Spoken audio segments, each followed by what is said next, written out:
Namaste. What are the causes of lifestyle diseases? Ayurveda is saying there are 6 bad habits, and they are Atyambupanal Adisangamacha, drinking too much water and doing too much intercourse. Yes, we need a healthy sexual life, but too much intercourses, that is not good. And Divaja Supta Nishi Jagaracha, those who are sleeping on the daytime and sleepless on the night, then this will affect our metabolism and anabolism.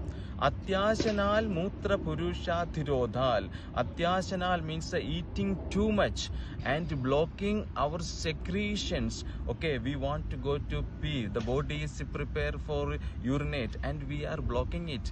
And the body is preparing for go to toilet and we are blocking it. Oh, I have not time, I can go maybe later. Like this is blocking the excretions, and this 6 bad habit is creating our lifestyle diseases according to Ayurveda.